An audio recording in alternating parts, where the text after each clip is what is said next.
제가 다닌 신학교에서는 얼반 미니스트리, 도시 목회라고 하는 아주 독특한 과목이 하나 있습니다. 별 인기가 없어서 수강한 학생은 저를 위해서 한 10명도 되지 않았습니다. 강의실에 가만히 앉아서 신론, 기독론, 무슨 신학 이렇게 듣는 것이 아니라 매주 교수가 인솔해서 어디로 가느냐? 도시의 중심지로 들어갔습니다. 홈리스들이 살고 있는 저 다운타운의 스키드로 골목, 또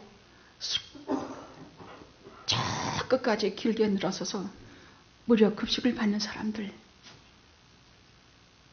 잘 곳이 없어서 정부 혜택을 받을 신원도 안 돼서 말 그대로 개인이 만든 그야말로 싸구려 호텔에 오래 유숙하는 사람들.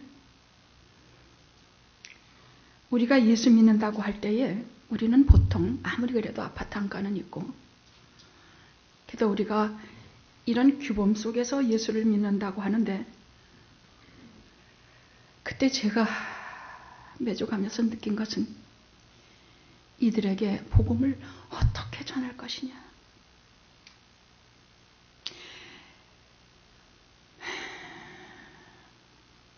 한 번은 그 클래스로 한 5-6명의 청소년들이 들어오더라고요. 교수님이 초청을 했대요. 그러니까 이렇게 한눈에 봐도 깽들이에요. 아직 20살도 안 돼 뵈는데 전부 문신하고 바지는 이렇게 땅바닥에 궁뎅이가 다 벗겨지게 질질 끌리고, 제일 특별한 것은 눈빛인데 저같이 아무것도 모르는 사람의 눈에도 마약과 술에 쩔어서 눈 초점이 없어요. 눈은 반쯤 이렇게 힙뜨고 무슨 사물을 제대로 똑바로 바라볼 줄을 몰라요. 어떻게 우리 초청형이 있는지 모르겠습니다만 하여간 5-6명이 그렇게 들어오더라고요. 자, 이제 학생들과 그들과 대화를 하게 했을 때 어떤 학생 하나가 너희들의 꿈은 무엇이냐? 너희들의 희망이 무엇이냐? 그 중에 한 애가 이렇게 거들먹거리면서 그런 거 없어. 얼굴도 모르는 우리 아버지는 20도 되기 전에 총에 맞아 죽었고, 내 브라들, 2이나 되는 내 브라들, 내 친구들 다 20도 되기 전에 다 총에 맞아 죽었어. 근데 나도 곧 그렇게 될 것이야. 내가 지금 19인데 나도 20도 되기 전에 총에 맞아 죽을 것이야. 그 말을 아무렇지도 않게 해요. 얼굴도 무표정하게. 산 사람의 얼굴이 아니라 죽은 사람의 얼굴이더라고요. 글쎄 다른 학생들은 어떻게 느꼈는지 모르겠습니다만은 제 마음속엔 딱 한 가지 생각밖에 없었어요. 이 세상의 소망은 딱 하나, 예수 그리스도다. 정치가 저들을 해결할 것이야. 복지가 저들을 도와줄 것이야. 하루 이틀 도와줄 것이야. 저들을 저 구렁통에서 붙잡아낼, 그건 말 그대로요. 죽음과도 싸우게 해야 되고 절망과도 싸우게 해야 되고 인간의 알 수 없는 블랙홀 같은 나락 속까지 들어가서 잡아내올 이상의 파워는 하나도 없어요. 그래서 세상에 소망이 없다는 것이에요. 있다면 그를 사랑하는 부모의 사랑인가? 그것마저 철저히 외면당한 저 사람들에게 그래, 이 세상은 소망이 없는 것이다. 딱 하나, 하나님의 아들 예수 그리스도의 십자가 외에는 소망이 없다. 아버지요, 저는 아무 능력도 없사오매 저들을 이 시간에 다 기억하여 주시사 구원하여 주시옵소서.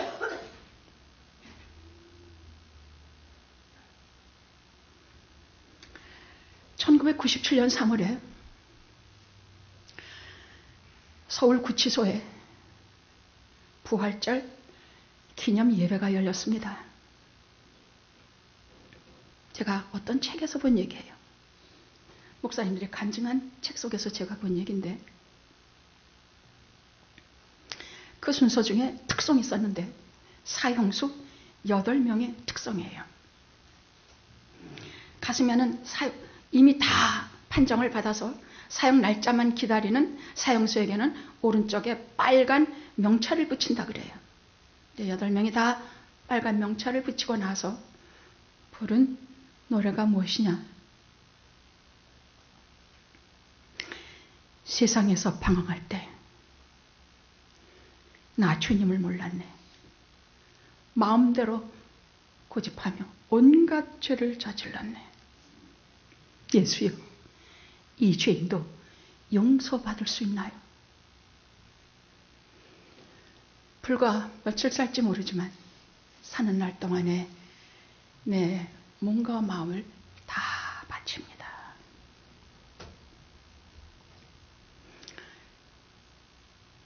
근데 늘 부르는 성가인데도 불구하고 이렇게 보니까 소름이 끼쳐요. 이 세상에 예수밖에는 소망이 없구나. 그 중에 한 사람이 나와서 이렇게 얘기를 해요. 내 마누라가 하도 여호와의 증인에 미쳐가지고 제가 화가 나서 혼 좀 내주려고 휘발유통하고 성냥불 하나 들고 내 마누라가 맨날 가서 난리 부리는 거기에 휘발유 그 건물 입구에 휙 뿌리고 불을 딱 질렀습니다. 그래서 혼만 내주려고 했는데 비상구나 다른 출구가 없는 데라 그 안에 15명이 들어가 있다가 그만 아수라장이 아비규환 도대체 빠져나올 수가 없어서 모조리 15명이 죽고 말았습니다. 물을 마이크 앞에서 엎치면서 그 전에 제 직장의 상사가 네 분하고 목사님하고 저를 전도하려고 집에 오신 적이 있습니다. 그 전에 직장 네 분하고 직장 상사 네 분하고 목사님이 오셔서 전도하러 저희 집에 왔었습니다. 근데 저는 예수 믿는 사람들은 다 말만 앞세우고 행동은 아무것도 안 하는 저런 족속들 하면서 일부러 술집에 가서 밤 12시까지 집에 들어오지 않았습니다. 술 퍼먹고 거기 앉아서 온갖 욕 다 하면서 그 사람들이 안 간다고 원망하면서 그렇게 앉아 있었습니다. 근데 여러분, 기회가 있을 때에 예수 믿고 그 말씀 순종해서 사십시오. 기회 있을 때에, 시간 있을 때에 예수님을 믿고 그분의 말씀을 따르고 그렇게 사십시오. 길은 두 개밖에 없습니다. 하나는 바나바 강도 같은 길이요, 하나는 예수 그리스도의 길이요. 둘밖에 없습니다. 이거 아니면 이것밖에 없어요. 왜? 예수 그리스도로 그 말씀을 옷 입고 그 말씀을 가슴에 새기고 살면 행동도 태도도 무엇인가 이런 가슴에 빨간 명찰을 단 삶을 살자 그 길로 가진 않습니다. 어딘지 선하고 어딘지 주의 말씀을 따르고, 그런데 내 마음속의 주인이 주님이 아니고 나 자신이 되면 내 정욕과 내 욕심이 나를 끌어서 반드시 빨간 명찰을 단 그런 삶으로 여러분이 끌려가게 될 것입니다. 이건 당연합니다. 예수님이 끄는 우리 마음속에는 두 개의 쌍두마차가 있는데, 이건 파스칼이 한 말인 것 같아요. 지금 기억이 잘 안 나지만 우리 마음속에는 두 개의 쌍두마차가 있어. 하나는 예수 그리스도께로 향하게 하는 거룩한 소명에 의한 마차야. 또 하나는 내 욕심과 정욕에 날뛰고 그렇게 살고 싶어서 막 달리는 정욕의 마차야. 이 마차는 절대 타지 마십시오. 내가 아무리 애쓰고 힘써도 반드시 빨간 명찰을 달게 됩니다. 이 길로 가십시오. 비록 다 도달 못하고 모자라고 부족하고 죄 많고 그래도 본질적으로 이 길을 가십시오.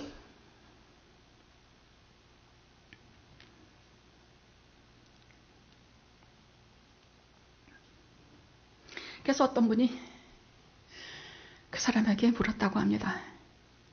혹시 죽음이 가까우니까 무서워서 갔다가 덧칠하는 게 아닌가 싶어서 예수 믿는 게 입으로만 하고 혹시 가짜인 거 아닌가 싶어서. 근데 어떻게 예수를 믿게 됐습니까? 그가 하는 말이 아주 간단해요.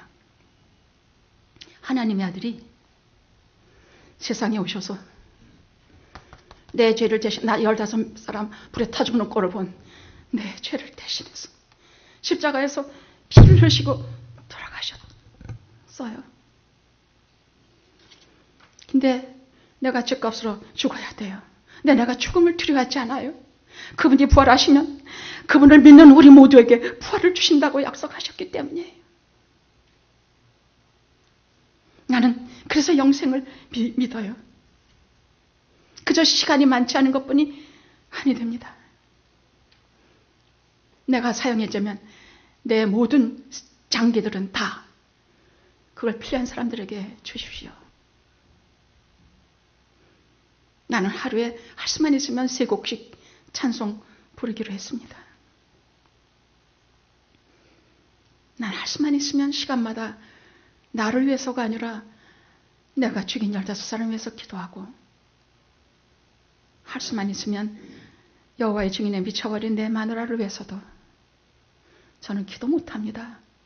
근데 바른 예수 믿도록 그렇게 기도합니다. 예수여, 이런 죄인도 용서받을 수 있나요?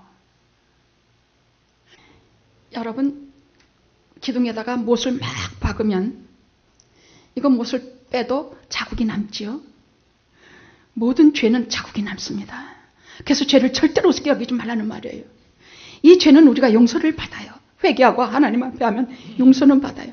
그러나 여기에 대해서 세상에서 주는 법, 이 땅에서 가져야 되는 법을 회개했다고 그거 다 안 주고 사형도 안 처하고 하면 이상한 법과 질서가 다 없어져요. 아닙니다. 그는 사형을 받아야 합니다. 그것이 공의요.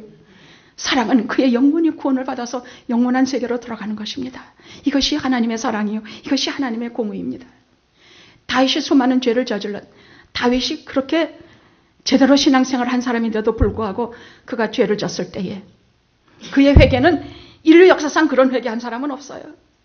회개가 싹 들어그렇고 그와 같은 회개를 한 사람은 다시는 없어요. 그럼에도 불구하고 그는 하나님께서 말씀하신 대로 평생 자식들의 반란에 시달리고 다른 적군에게 쫓기고, 왜? 너희 집안에 영영 칼이 끊이지 아니하리라. 내가 너를 용서는 한다. 그러나 너희 집안에 영영 끊이지 아니하리라. 그것이 하나님의 공의예요. 그런데 이것은 구약 얘기요. 신약 얘기는 좀 달라요.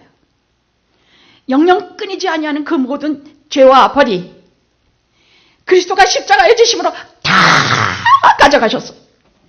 우리는 죄의 벌도 없어요. 우리는 믿고 구원 얻고 기쁨으로 걸어가면 돼요.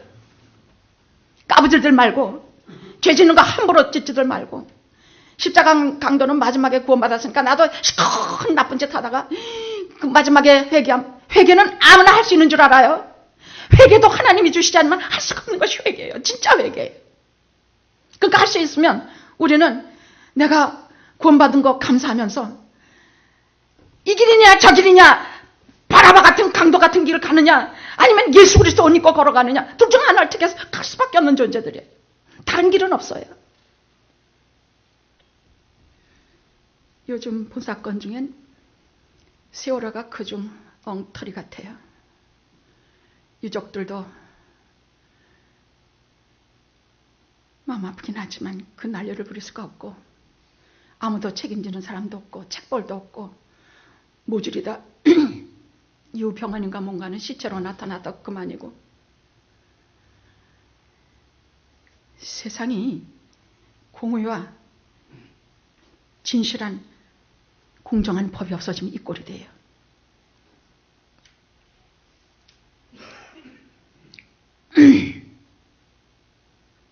자, 그럼 제가 던지고자 하는 질문은 이것입니다.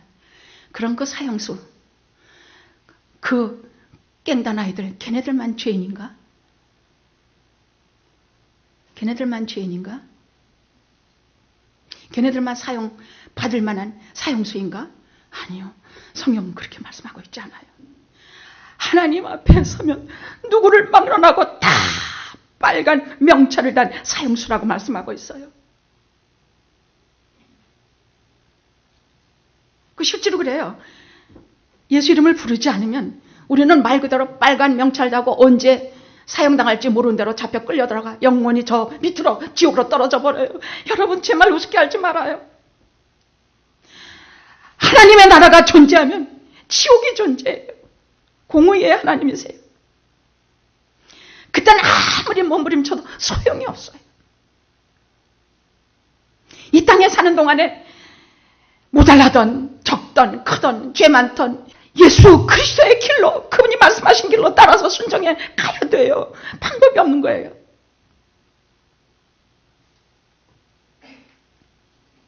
자, 우리는 그럼 죄인이 아니라 착각하고 있는 우리 자신을 위해서 제가 좀 한 예를 들어볼게요.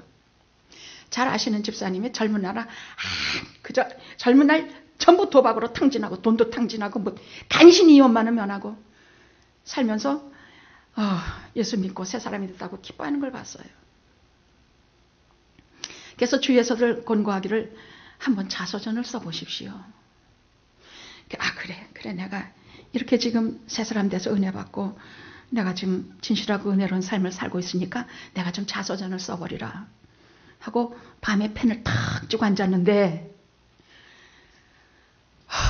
우선 과거를 쭉 돌아보니까 자기는 제일 문제, 제일 죄가 도박하는 죄라고만 생각하고 있었는데 세상에 얼마나 자기가 하나님 앞에서 착각하고 살아왔는지를 정말 몸소리 나게 느꼈다 그거예요. 돌아보니까 잘한 것은 어쩌다 한두 개고 전부 목천하고 죄된 짓만 하고 살아왔고 아주 추악해서 볼 수가 없대 진저리가 나더래요. 지금 내 모습도 무슨 새 사람 돼서 거듭나서 살아가니까 내가 무슨 근사해진 것 같고 의인이 된 것 같고 뭔데 내가 매일매일 살아가는 꼴이 죄인의 종합 세트더라고 말이에요. 근데 이 말은 제가 너무너무 느꼈어요. 왜? 신학교 들어가면 제일 먼저 세 가지 숙제를 내줘요. 하나는 패밀리 트리를 하나 외워라. 뭐 증자라부터 이렇게 돼가지고 이 중에 뭐하고 해서 그런 거 하나 해오라고 관련 없으니까 넘어갑시다. 두 번째는 페이스 저니, 신앙의 순례하는 길을 적어내라. 넘어갑시다. 마지막 하나가 뭘 적어내? 자서전 하나 써와라 그래요. 근데 저는 그때요 아무리 빵점 맞아도 못 쓰겠더라고요. 정말 못 쓰겠더라고요. 제가 신학 공부하기까지 하나님 앞에 무시무시 혼난 사람이에요. 정말 회개 많이 하고, 회개 많이가 아니야. 회개할 때도 너무 몸부림치고 회개를 했기 때문에 죄라면 진저리가 나는 사람이거든.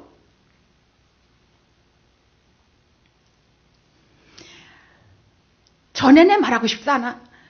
그 자서전을 쓰려고 할 때 내 모습은요, 보통은 내가 뭐 그렇게 죄가 많아. 무슨 큰 죄가 뭐가 있겠는데, 하나님의 존전에, 전능하신 분의, 거룩하신 분의 존전에 이걸 쓰려고 하니까 무섭겠더라고요.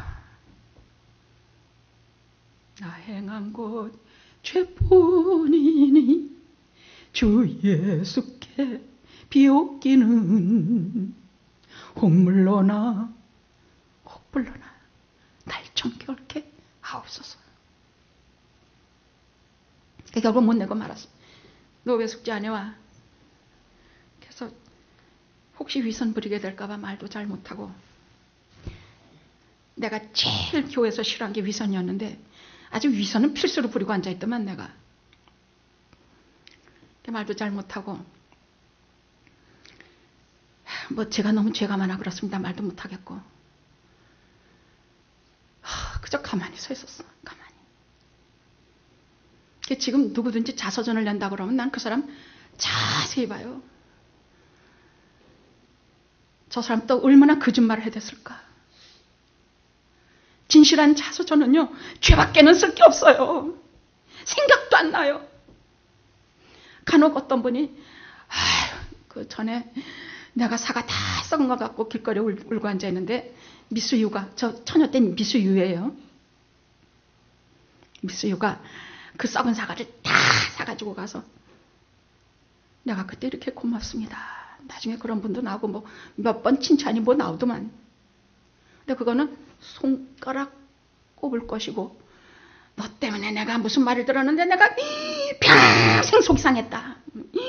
네가 눈을 한번 크게 지나가는데 그냥 평생 그냥 소름이 끼친다. 뭐 이렇게는 안 했겠지만 내가 다른 사람 마음에 준 상처가 얼마나 많은지 몰라. 내가 그 정말 아니 무슨 자서전을 쓰라 그러냐. 그 수많은 자서전은 다 뭐냐. 결국 그 집사님이 쓰지 못하고 예수여, 이 죄인을 용서할 수 있나요? 벌레만도 못한 내가 용서받을 수 있나요? 이 소리밖에 할 수가 없는 거예요. 로마서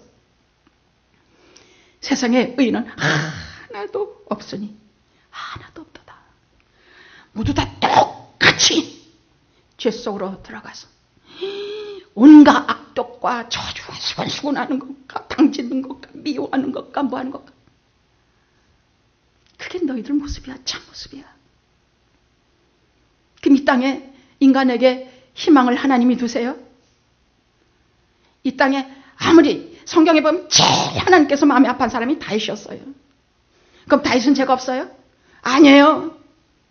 우리가 죄가 없어서 하나님이 사랑하신 것이 아니라 죄가 있음에도 불구하고 회개하고 그리스도의 십자가에 나를 내던지고 예수여, 이 죄를 용서할 수 있나요? 벌레만도 못한 나를 용서할 수가 있나요? 이것 때문에 사랑하시는 거예요. 이게 하나님의 사랑이에요. 뭐 꿈에나 잘난 척하고 내가 오래 교회를 다녔는데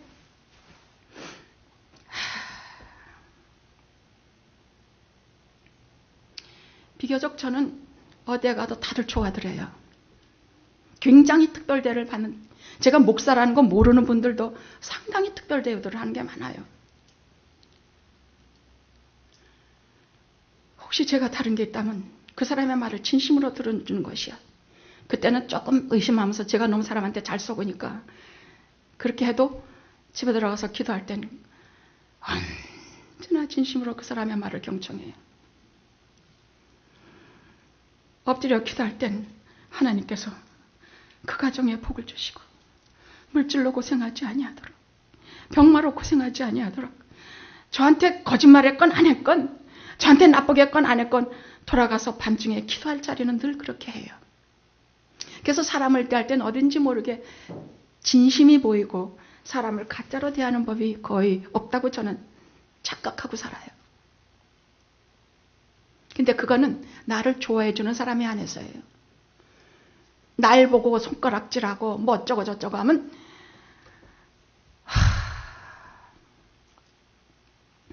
그래서 죄인이라는 얘기입니다.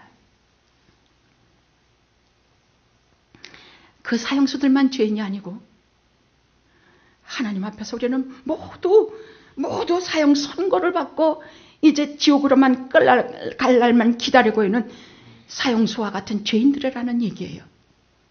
제가 말하고자 하는 얘기는 이 말이에요. 그런데 이것이 당연한 얘기거든요. 우리가 왜 죄인이냐? 당연해요. 예수 그리스도를 가슴에 품고 살면 안 그래도 주님을 따르게 되고 주님께서 하신 말씀을 따르게 되고 하나님께서 하신 말씀을 자꾸만 의도적이든 아니든 따라가게 돼. 그런데 이 속에 예수님이 없으면, 이 속에 입으로만 있고 맨날 나밖에, 이 가슴 속에 나밖에 없으면, 믿는 게 없어. 없어. 믿는 게 나밖에 없어. 전능하신 하나님도 안 믿어. 예수 그리스도도 안 믿어. 성령님도 안 믿어. 그런 건 눈에 보이지 않는데 어떻게 믿느냐? 눈에 보이지 않는데 눈에 보이는 것처럼 믿고 간 사람들은 어쩌란 말이야. 생명 내놓고 보이지 않는 그 세계를 위해서 살아간 사람들은 어쩌란 말이야. 그런 말 할 때 귀를 기울이세요. 사도 바울 바보라서 그런 길 걸어간 거 아닙니다. 강현철이 바보라서 이렇게 병신같이 걸어가는 거 아닙니다. 아멘. 당연한 얘기예요. 어떤 때는 이 죄인을 사랑하신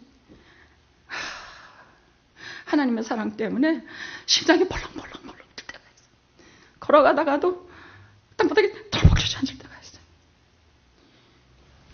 이 죄인을 사랑하신 그 사랑 때문에.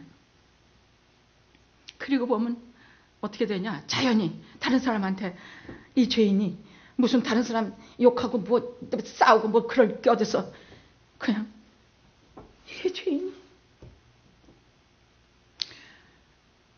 제가 무슨 거룩한 줄 알아요? 질투도 있고 꼴도 외식 미움도 있고 증오도 있고 다 있어요.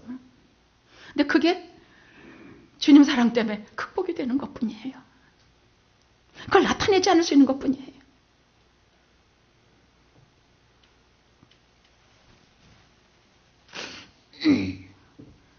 당연한 얘기니까 예수님이 마음에 있으면 예수님이 하시는 말씀을 따라 살게 되고, 욕심 많고 정력적이고 나란 존재를 보십시오.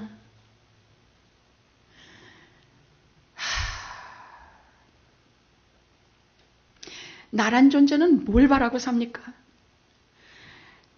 언제나 돈 바라게 되고, 언제나 예쁜 여자 바라게 되고, 언제나 멋있는 남자 바라게 되고, 언제나 명예 바라게 되고, 언제나 남들이 날 높여주기 바라게, 언제나 으뜸되기를 바라는 존재이지 섬기려고 하는 자가 될 수가 없어요. 인간은. 내가 나 자신이 주인 같은데 내가 제일인데 어떻게 그런 삶을 사느냐고. 그리스도께서 내가 여기 온 것은 섬기려 하고 죄인들을 위해서 내 생명을 주려 함이라.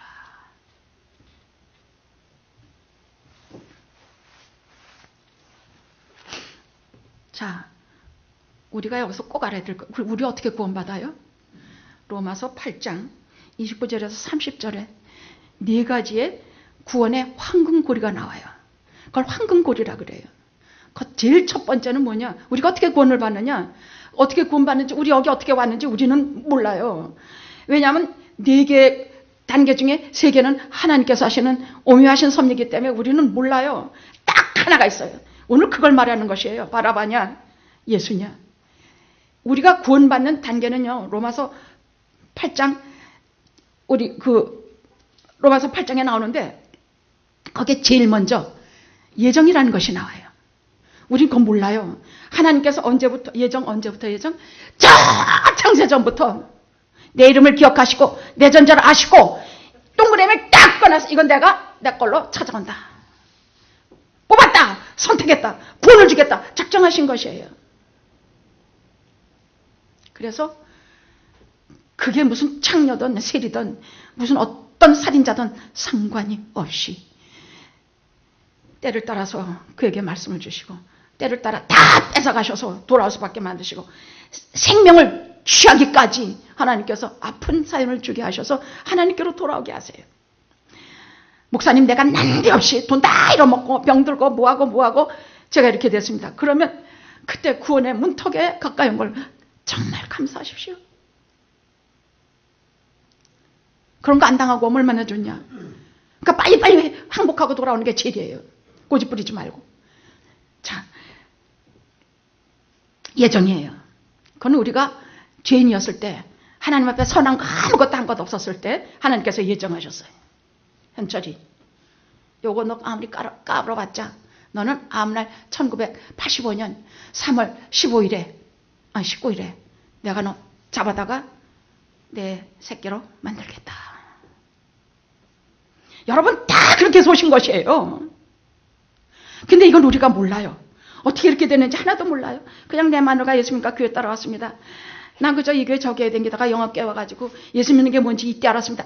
이때 하나님께서 붙잡으신 거예요. 이때 이 시간을 위해서. 그 다음에 구원의 두 번째 부르심, 소명이에요. 부르신다는 말은 아무개야 그렇게 부른다는 뜻이 아니라 이 내면으로 부르세요. 영혼으로 부르세요. 그래서 어떤 사람은 돈 다 잃어먹게 하고 어떤 사람은 다 되는 거 하나도 없이 만들고 자식이 속썩이게 하고 뭐하고 이런 모든 현실의 조건과 또 어떤 사람은 하나님의 말씀으로 즉석에서 부르시고 여지가 맨날 그저 그러려냐고 들었는데 어떤 날 갑자기 가슴이 뭉 그래 부르시는 거예요.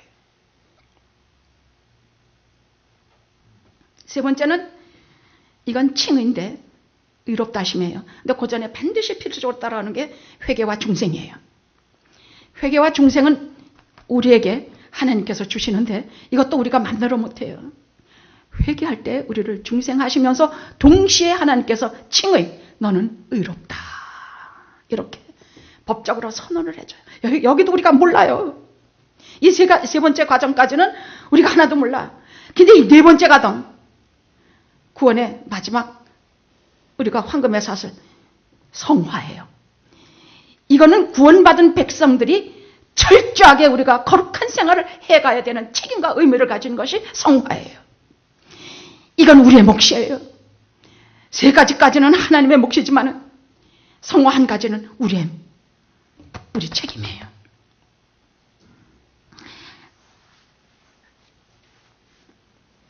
오늘 말씀 보면은 오늘은 강해 설교가 아니라 제목 설교입니다.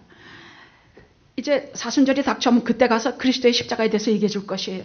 근데 오늘은 그것보다 더 이제 사순절로 들어가기 전에 우리가 어떤 자세로 어떻게 되는가 해서 기본적으로 준비를 좀 시키기 위해서 오늘은 구원의 단계를 말하고 성화의 과정을 제가 오늘 여러분에게 말씀드리는 것입니다.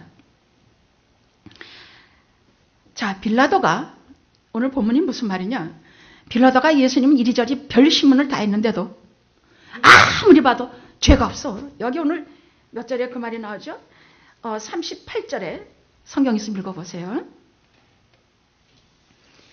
이 말을 하고 다시 유태인들에게 나가서 이르되 나는 그에게서 아무 죄도 찾지 못하겠노라. 그 다음 읽어보십시오. 39절 읽어보십시오. 시작.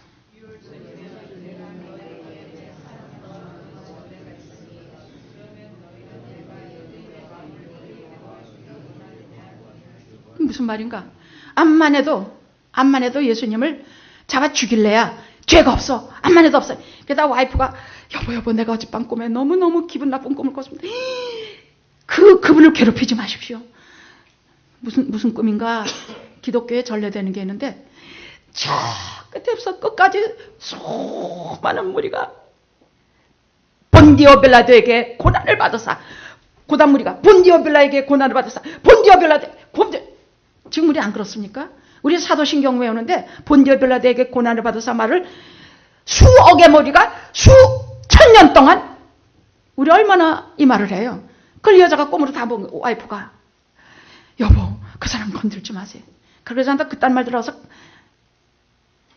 여러분 와이프 말 들어서 잘못되는 거 누구래더라. 참 여러분 새 여자 말을 들으면 여러분 잘못되지 않는다 그러는데 누구예요?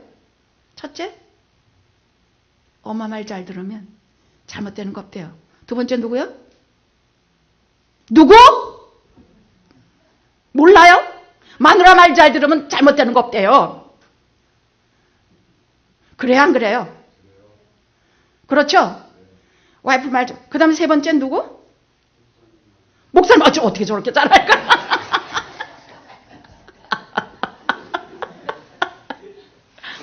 아, 참, 저분 참.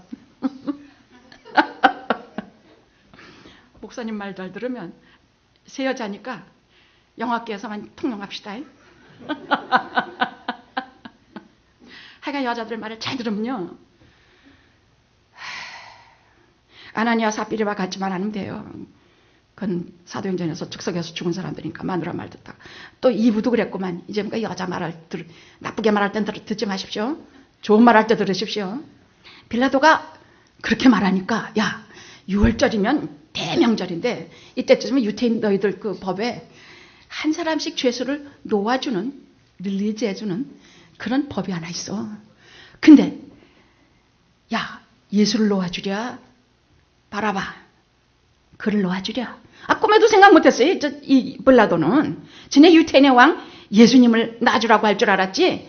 성경이 증언하기를 빌라도는 강도더라 그랬어요. 아니 바라바는 강도더라. 강도를 놔달라고 할 줄은 꿈에도 몰랐던 거예요. 마가복음 몇 장이더라. 거기에 보면 바라바에 대해서 나와요. 그 사람은 밀란을 일으키면서 폭동과 살인과 그 수많은 사람을 살해한 아주 사형수가 바로 바라바라고 돼 있어요. 이런 걸 놔달라고 할 줄은 꿈에도 몰랐던 거예요. 그런데 지 이기심과 지가 원하는 것이 미워하는 사람한테는 벌받고 죽기를 바라고, 이런 진짜 죽어야 될 사람한테는 그거는 모른 척하는 거. 이게 우리 인간의 마음이란 얘기예요. 미움이 얼마나 무섭고 중요한 것인가 여기 말하는 것이다. 이 사람의 마음속에는 예수가 없고 예수를 죽이려는 마음 때문에 바라바를 선택하게 된 것이라는 얘기예요. 2000년 전 유태인들만의 문제가 아니라 이것은 우리가 이 세상을 살아가면서 매번 선택하고 매번 결단을 내리고 살아갈 때 모든 것이 여기에 들어가요. 여러분, 하루에도 우리 얼마나 많이 선택을 해야 돼요. 저 골치가 나빠요. 레스토랑에 가면 무슨 물어보는 게 고기를 레어를 해주느냐, 웰던을 해주느냐, 뭘로 해주느냐, 그거 묻는 것까지 그래서 좋다고. 드레싱을 뭐로 주랴, 저거. 처음에 와서 무슨 소리인지 하나도 못 알아들었구만. 드레싱이 뭔지는 알 수가 있어야지. 드레싱도 처음에는 한 3개 얘기하더니 요즘은 5개, 6개 수도 없더만. 또 하여간 이런 실생활에서부터, 아니 그리고 요즘 또 어디냐, 인앤아웃버거에서도 처음엔 난 어년을 넣으랴 말랴 그래서 너 어년 저랬는데 아들이 엄마 그릴드 어년을 해달라고 그래서 난 또 그릴드 어년이 따로 오다가 되는 건지 알았단 말이에요. 그랬더니 이렇게 붙여가지고 그 안에다 해서 하는 게 그릴드 어년이라고 그러더만. 그래서 난 처음에 한참 돼서 한참 서가지고 그릴드 어년 안 주냐 그러고 따졌다니까. 그렇게 주셔야 될 것이 많고 선택해야 될 것이 많은지. 그 사람들이 그 당시에 바라바를 선택하느냐 예수 그리스도를 선택하느냐는 이런 중요한 기로에선 얘기는요, 우리가 깊이 귀를 기울여야 돼요. 가장 중요한 인생에 결혼할 때 여러분 어떤 조건에 의해서 사람을 택합니까? 뭐에 대해서 사람을 택해요? 바라바냐 예수냐? 예수 믿는 사람이냐? 바라바처럼 그냥 멋있고 돈 많고 잘난 사람만이 내 수준이냐? 물론 예수 잘 믿는 사람도 멋있고 근사하고 그런 사람 많아요. 그러나 이것과 저것 비교할 때 우리는 예수 그리스도를 택하는 것이 아니라 바라바와 같은 내 정욕과 내 욕심으로 택하는 것이 거의 다 비일비재해요. 그럼 어떻게 돼? 바라바와 같은 그 군중은 다 그대로 다 망하고 말았어요. 다 망해요. 방법이 없는 것이. 하나 분명한 것은 우리는 이 시간에도 하나님 앞에 서면 가슴에 붉은 명찰을 단 사형수들이에요. 다만 여기에 그리스도의 보혈로 내 속밤 받고 내 모든 죄 있는 것에 그리스도의 보혈로 씻으면 내가 아무리 죄인이라도 하나님께서 나를 의롭다 칭의 여겨주세요. 그래서 내가 누가 참소당함이 없이 누가 아무리 손가락질 하는 거 해도 아무 상관이 없이 난 하나님 앞에 의로운 사람으로 설 수가 있는 것이에요. 그래서 우리가 이런 은혜와 이런 무조건적인 사랑을 받았으면 이 땅에서 해야 될 건 딱 하나예요. 성화의 과정이야. 거룩해지는 것이야. 거룩한 길을 걷는 것이에요. 바라바 정욕과 내 욕심으로 원하는 길을 걸어갈 것이 아니라 그리스도의 말씀에 의지해서 그 길을 걸어가야 돼요. 그럼 어떻게 우리가 하면 좋겠는가? 여러분, 2가지로. 하나는 오늘 할 일, 일생 동안 할 일, 단기와 장기로 그래프를 좀 하나 만들어 놓으십시오. 그래서 오늘 할 일, 여러분 오늘 할 일 중에 제일 먼저 뭐가 들어가요? 아침에 일어나면 뭐예요, 여러분? 옳지. 아침 기도는 왜 해요?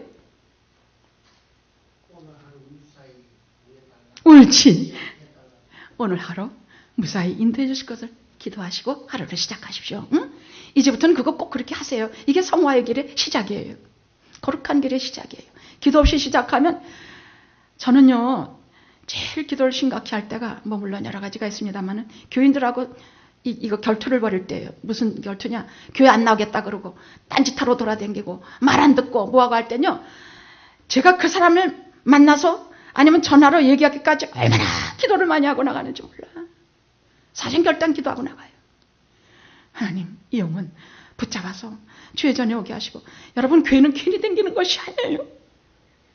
교회는 예수 그리스도께서 직접 세우신 기관이야. 교회는 잘 다녀야 돼요. 예배 주일날 하루 드렸으면 되렸지. 아니 요즘은 교회 주일 예배 한 번 딱 드리고 저녁 예배도 없애고 뭣도 없애고 다 없어요. 다 없어요. 설교도 하루에 딱 한 번만 들으면 돼. 일주일에 한 번 들으면 됐지 무슨 설교. 아니요. 하나님의 말씀은 자꾸 들어야 돼. 저 전에는 하나님 믿은 줄 알아요. 하나님이 있는지 모르는지 모르겠더라고. 근데 자꾸 말씀 듣고 하다 보니까 자꾸 들어야 믿음이 생겨. 교회 와서 자꾸 하나님 말씀 듣고 그것도 살아계신 하나님의 말씀을 들어야 우리 믿음이 생겨요. 어디 목사님이 잡소리 나고 우스갯소리 나고 강대 같은 소리 나면 여러분 영혼 다 죽고 교회도 죽고 성령이 떠나요.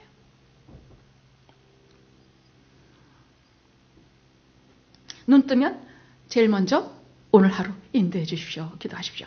점심때 기도 왜 해야 돼요? 점심때도 또 해야 됩니다. 하루 3번 합시다. 다니엘처럼. 자, 2번 점심때는 왜 해요? 이제 중간쯤 되면 힘도 좀 빠지고 그냥 피곤해지려고 할 때 기도하십시오. 힘을 주시옵소서.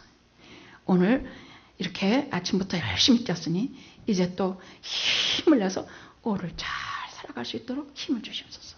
저녁에 기도는 왜 해요?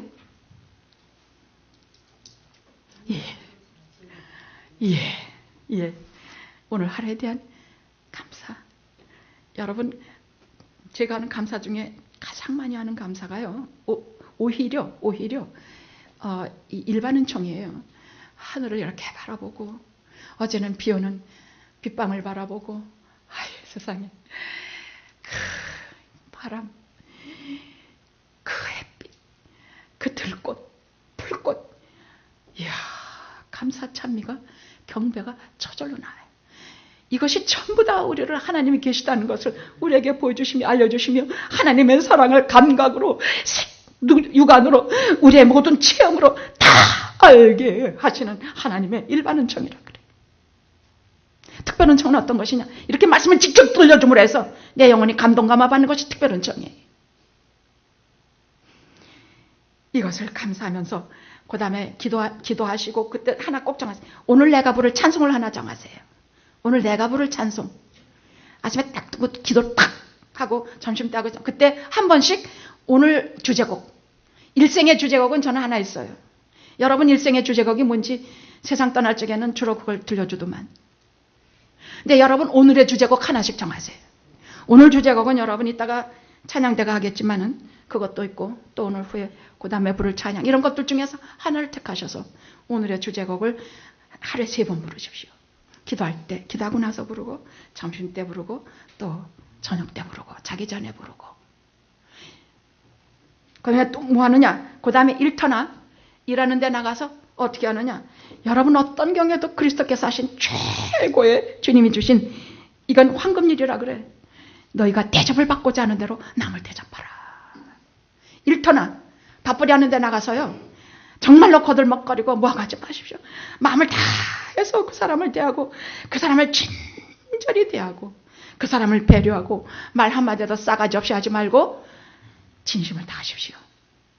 그렇게 하십시오. 무엇보다 그 사람 말을 잘 들어주십시오. 거기서는 내가 실수하고 또 뭐 잘 안 했다 해도 집에 돌아가면 진심으로 그 사람을 생각하고 그 사람의 고통과 아픔을 이해하십시오. 내가 대접을 받고 싶은 대로 그렇게 다른 사람들을 대접하십시오. 그 다음엔 또 어떻게 하느냐? 야, 저거 꼴보기 싫은 게 닥쳐온단 말이야. 그러면 저걸 또 어떻게 해야 내가 할 수 있을까? 그냥 뭐 피한다고 됩니까? 식구가 그런 거라면 피할 수도 없지요. 그땐 뭐 괜히 있습니까? 주님요, 내 손을 꼭 잡고 가소서. 한 손으로 내 손 잡고 한 손으로 내 노력을 가려 주시사. 내 마음속에 주님이 주시는 사랑으로 이기게 하옵소서. 마지막 반드시 하셔야 될 것, 반드시 오늘의 하셔야 될 것과 일생 동안 하셔야 될 일에 어디든지 복음을 전하십시오. 어디든지. 내가 잘 준비가 안 돼 있으면 아거모 사형수가 다른 말은 못해도 예수 믿고 남은 생에 바르게 살았는데 그게 아니고 그저 요한복음 3장 16절 하나로 저가 구원받았다고 합니다. 하나님이 세상을 이처럼 사랑해서 하나님의 아들을 우리에게 주셨으니까 이거를 누구든지 믿으면 멸망치 않고 저 지옥에 안 들어가고 영생을 얻는다고 합니다. 사형수도 그 말을 듣고 영원히 살았습니다. 여러분, 사랑하는 그대들이여 그렇게 전하십시오. 사랑하는 그대들이여 그저 예수 믿고 말씀대로 살고 그렇게 따라서 요 빤한 인생, 요 조금 인생 이제 뭐 얼마나 빠른지 몰라. 인생에 우리 오늘 하나 정하고 일생 동안 내일 정하고 일생 정하고 하시면서 여러분 끊임없이 복음도 전하고 자연스럽게 전하세요. 뭐 억지로 가서 하려고 하지 말고 그저 자연스럽게 전하고 눈에 띄면 그 사람한테 얘기해주고 저 눈에 띄면 그래 하시고 저하고 같이 교회 갑시다. 우리 교회 가면은 다 참 은혜롭습니다. 그렇게 하시면서 여러분 주님의 평생의 이후에 칭찬받을 귀한 사람들이 되기를 성부, 성자, 성령 삼일체 이름으로 여러분을 축원합니다. 기도하시겠습니다.